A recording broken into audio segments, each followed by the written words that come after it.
Hello everyone. So a video like this has been a long time coming, but I always felt like I wasn't qualified to make such a video. But for the past few months, I have actually been employed full time in game dev.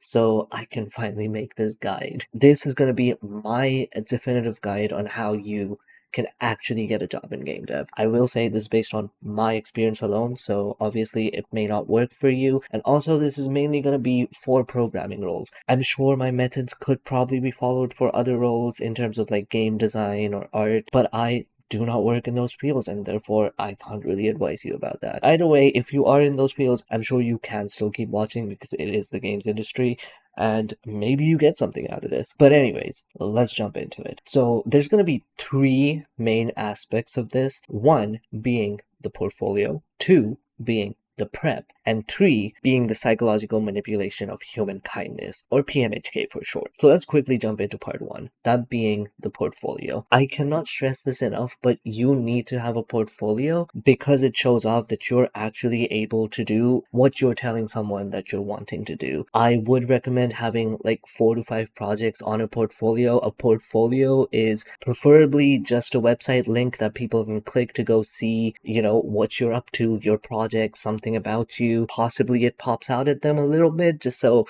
they can kind of remember it. There's a bunch of cool portfolios in the internet. I'm sure you can Google them. There's also a bunch of websites these days, if you're not good at web development, where you can just sort of drag and drop and make a really cool looking portfolio without having to go in and actually learn web development and CSS and web animations and 3JS and all those things. I think the main goal here is to showcase your 4 to 5 projects that are really gonna tell someone, I want to do this and here's the evidence of me actually doing this thing. Now when we talk about this thing in particular, I would say you want your projects to be similar to the kind of job you're looking for. So if you're looking for a job in a mobile games company, which like, why would you be? But I don't judge. I would put in a few different types of mobile games on your portfolio. I would make a mobile game specifically where you implement some kind of ads SDK because that's something that's required. I would make a mobile game where you implement some kind of in-app purchases because that's something they're probably looking for. If you're trying to be more of a graphics programmer, I would put up a bunch of projects that do a lot of cool stuff with shaders. You really want to have your portfolio target the kind of job you are looking to do. One addition to this, if you are like me and you are starting out though, you do want to have a variety of things because you might just not know what kind of role you're looking for. So in that case, I would say you want to have 2 games that like really show off what you're capable of. You want to have at least 1 mobile game in there because even though we don't like them, most dev jobs are probably going to be in mobile, and you do absolutely want to have something 3D in there. This is something I struggled with, but a lot of people when you're starting out have the impression that you might not be able to do a lot of 3D programming. So just to show them that you can do 2D stuff, you can do 3D stuff, you can do stuff that looks good, and you can do stuff on mobile, I would say having something well-rounded like that when you're starting off is a really nice way to approach it. The second part of your portfolio is also having a resume. Now, there's a lot of guides out there for what actually goes in your resume. I think the main thing for me for a resume was actually being able to show experience. Now, obviously, if you're a student or you've never had a job in games before, you're not going to have experience, and that's where volunteer projects, internships, creating a team with your friends kind of helps. Yes, this is not paid work, but if you're wanting to make games, you are going to need to show up some experience of actually having made games, and being able to show those things as pseudo professional experience really help. You obviously want to link your projects in there too. I don't think listing off education is that important unless you have just recently graduated or are about to graduate. Yes, education should be in there, just saying that like I have a degree, but beyond that and beyond probably your first few roles out of college, no one is really paying attention to the specifics of what you did, especially if you have a bunch of experience that showcases that you can do what you're applying for. One thing I will say to note about your resume is you want to have a bunch of ways they can contact you, because a lot of people viewing resumes prefer a lot of different things. Some people prefer to text you, some people prefer to email you, Some people want to reach out on LinkedIn, so make sure whatever different ways there are of contacting you, you have at least a few of them in there. And with that, we can move on to part 2, which is the prep. So this is basically making sure that when you do get an interview, you're able to ace that interview. Now, I will say coding interviews suck. There's a million videos out there telling you coding interviews suck, but also they're very much around and you very much have to go through them. So it's better to be prepared for them than simply complaining that they suck and then also not being aware and then also not being able to ace them when you do actually land one. For me, repetition worked really well for coding interviews. I recommend going through NeetCode 75 or the NeetCode 150 list. I will say you want to set a certain goal for yourself when you are doing your prep. So for me, that was 3 new problems and 3 old problems every single day. The reason I would say you redo old problems is because there are some concepts that even if you solved it very optimally the first time, the concept itself, the problem solving technique itself may not stick in there. So seeing that problem again and sort of just going through it builds a sort of muscle memory of when you see a similar problem, you're like, okay, I've done a problem that requires me to do hashing to find the name of a certain person. I can probably apply a similar hashing technique to this problem. Now, you could be a logical god and things just come to you naturally. I definitely am not, so I had to practice a bunch. Stuff like backtracking and dynamic programming definitely required a bunch of tries for me to actually understand and get good at solving. Also, another thing I do have to mention, when you're doing a new problem for the first time, I would set a timer or at least give it a try a few times. But if you're not able to get it, don't worry. Don't spend 4 hours trying to figure out what the optimal solution to a problem is. Just watch the NeetCode video and let him explain it to you and try to understand his solution, rewrite it down. And then when you're coming back and redoing the problem, you can rewatch the video if you don't get it, or you can keep trying. NeetCode usually gives you a few different solutions and he usually walks through all of those solutions. So whichever works for you, whichever you think is the most intuitive, you can definitely apply that. You also don't have to memorize them. You can actually just figure out the algorithm he's talking about without actually see him finish the problem programmatically. And with every NeetCode video, he starts off talking about the actual algorithm that's required to solve the problem, and then at the end is when he goes into the code. So if you want, you can just skip the code part and just try to do the algorithm. Either way, don't fuss about not getting solutions the first time, the second time, the third time naturally. Keep retrying, keep doing, keep failing, keep learning, keep moving on. And once you're done with NeetCode 75, which by the way, you do not have to finish NeetCode 75 or NeetCode 150 or be a lead coding god to ace an interview, but I would say having done a significant number of problems where you are comfortable doing them in an interview situation is really going to help. I do have to point out that coding interviews are not the only part of game dev interviews. There is also domain specific knowledge. So if you're applying for an Unreal Engine role, you're gonna have to talk about Unreal Engine a bunch.